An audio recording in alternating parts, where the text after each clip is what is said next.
31। যে আপু কি স্টুডেন্ট? আমি শহীদ আনোয়ারের। কি নাম? আমার নাম আফিয়া।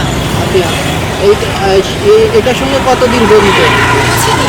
এই আঁকা কি কতদিন করছেন ড্রয়িংকে? আমি তো 4 দিন ধরে করছি। আন্দোলনে ছিলেন?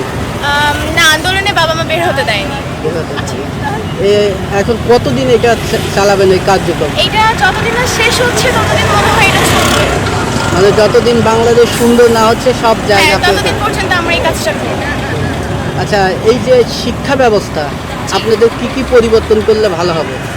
শিক্ষা ব্যবস্থার আগের যে কারিকুলামটা ওইটার থেকে মনে করি আমি পুরাতন কারিকুলামটাই বেশি ভালো, কারণ এখানে অনেক কিছু শেখার আছে। আর হ্যাঁ, নতুন কারিকুলামটা আমি খারাপ বলবো না, ওইটাও ভালো, কারণ ওইটার মধ্যে প্র্যাকটিক্যালি সব কিছু শেখানো হয়। কিন্তু আমরা পুরাতন ধাঁচে পড়ে আসছি।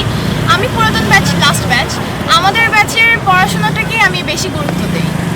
আর নতুন ব্যাচটা আমি তো পাইনি, এই জন্য বেশি একটা বলতে পারি না এটা সম্পর্কে, কিন্তু এটা চেঞ্জ করা উচিত।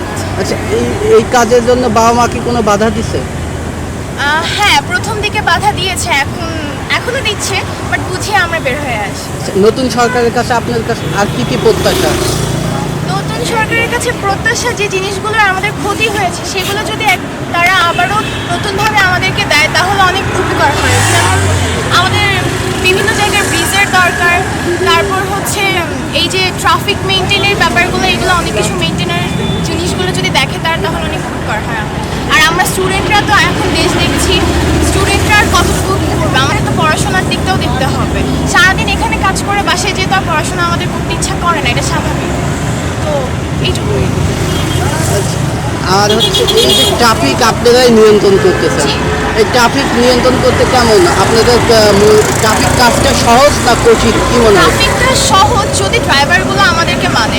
আমরা দেখা যাচ্ছে রাস্তার মাঝখানে দাঁড়িয়ে এক সাইড দুইটা লেন করে নিচ্ছি, এক সাইড দিয়ে রিক্সা যাচ্ছে, এক সাইড দিয়ে বাস যাচ্ছে।